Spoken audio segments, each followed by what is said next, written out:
बोले साथ दरबार बोले शंकर भगवान की ओम नमोदम नमस्तुतम ततमते मोदकां प्रियाम हे निर्विघ्नं कुरु मे देव सर्वकार्येषु सर्वदा ध्यानमूलं गुरुमूर्ते हे पूजामूलं गुरुपदं मंत्रमूलं गुरुर्वाक्य मोक्षमूलं गुरु कृपा।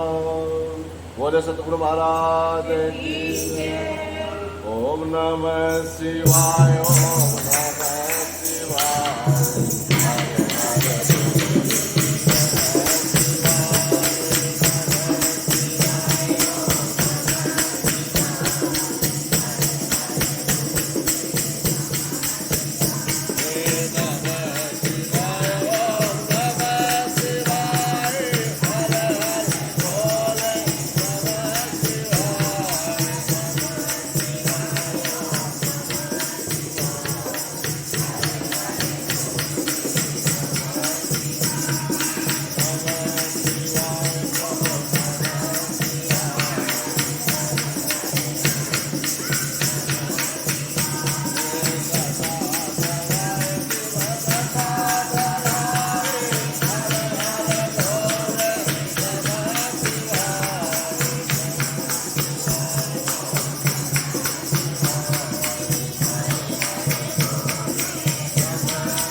श्रावण मास महात्म प्रथम अध्याय।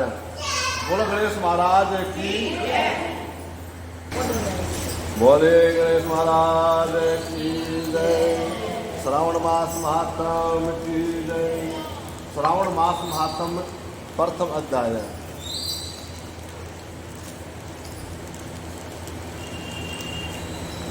सूत जी का कथन।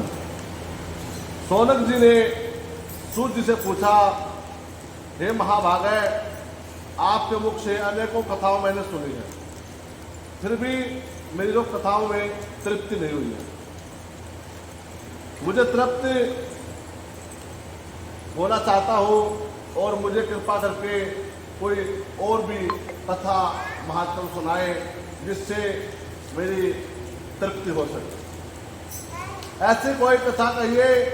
सूत जी ने कहा, आप सब मुनिगण सुने, आपके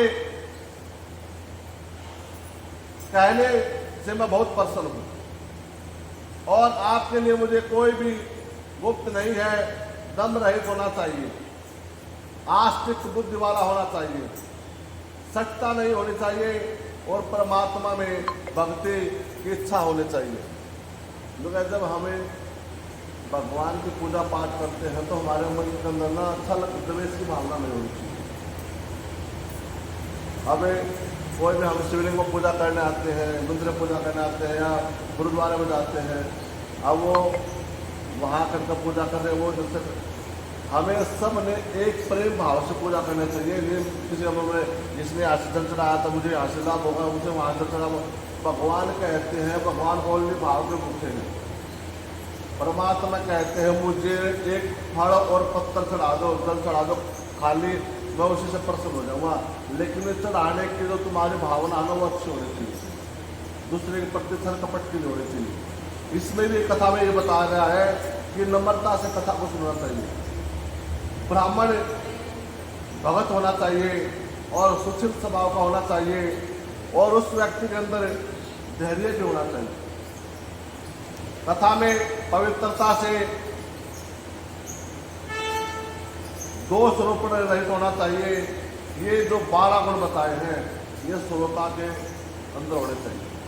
हम कोई भी कथा सुनते हैं, शिव पुराण, भागवत, रामायण, कोई भी, उसमें 12 गुण होने चाहिए, क्योंकि हमें बैठे तो कथा में रहते हैं, कहीं भी जाए तो वो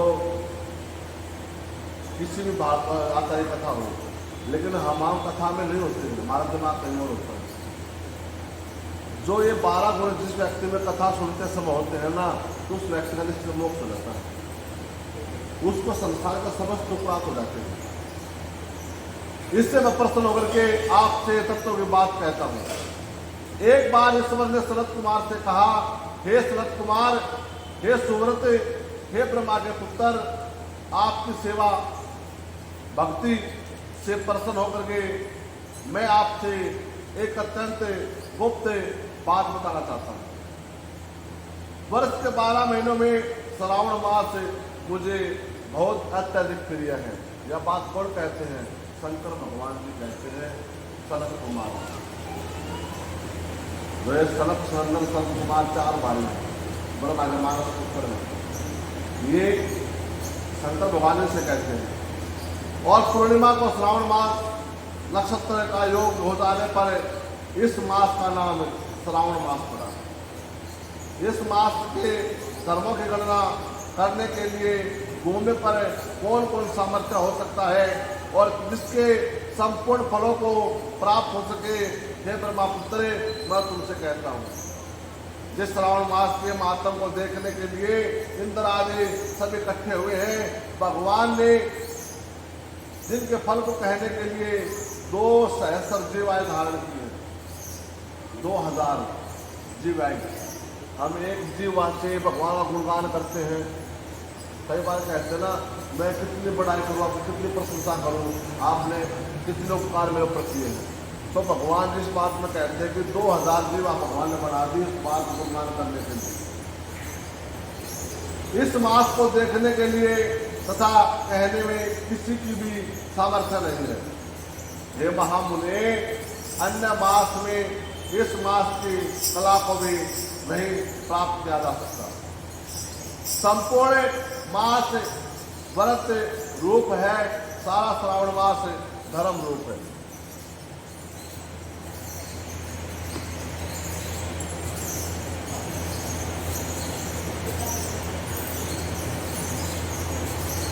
इसे में कोई भी दिन सुनना नहीं देखा गया। इस मास में सभी तिथियां व्रत करने वाली होती हैं और सभी व्रत जो दिन होते हैं वे एक समान माने गए। सनत कुमार ने कहा है, भगवान जो आपने कहा है इस मास में कोई भी दिन शून्य नहीं है, इस महीने में कोई भी तिथि शून्य नहीं है, तो ये श्रेष्ठ आपको उसको आप मुझसे बताइए कौन कौन सी तिथि में कौन कौन सा व्रत किया जाता है और कौन कौन से वार से किस देवता का व्रत किया जाता है। उस व्रत का अधिकारी कौन है, उसे क्या फल प्राप्त होता है और क्या उस व्रत की विधि होती है और किसने उस व्रत को किया है और क्या उसका उद्यापन होता है, सब विस्तार से मुझे बताइए। भगवान जी ने जब ये बातें सुनी, किसका प्रधान देवता कौन होता है और इस समय रात्रि में किस देवता का जागरण करना चाहिए और किस व्रत का कौन सा समय होता है, हे प्रभु यह तो मुझसे बतलाइए। तब कौन से अनुष्ठान करने से, हे प्रभु सब मुझसे बतलाइए। आपके समक्ष बुद्ध मूर्ख को प्रश्न करने का कितना ज्ञान हो सकता है और पूछने से जो कुछ रह गया है सो वो आप बताइए।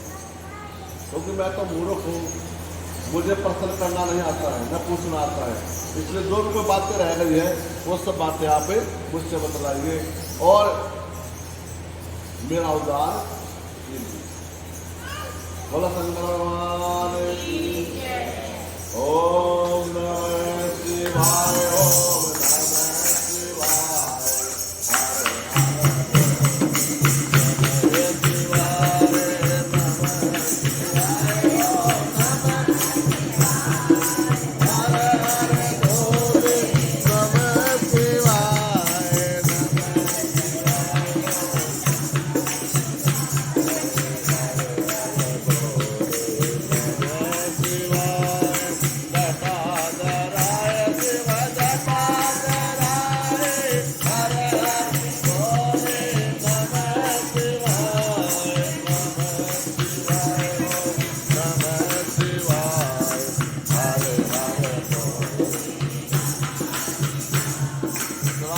तब मैं प्रथम अध्याय संपट बोल शंकर भगवान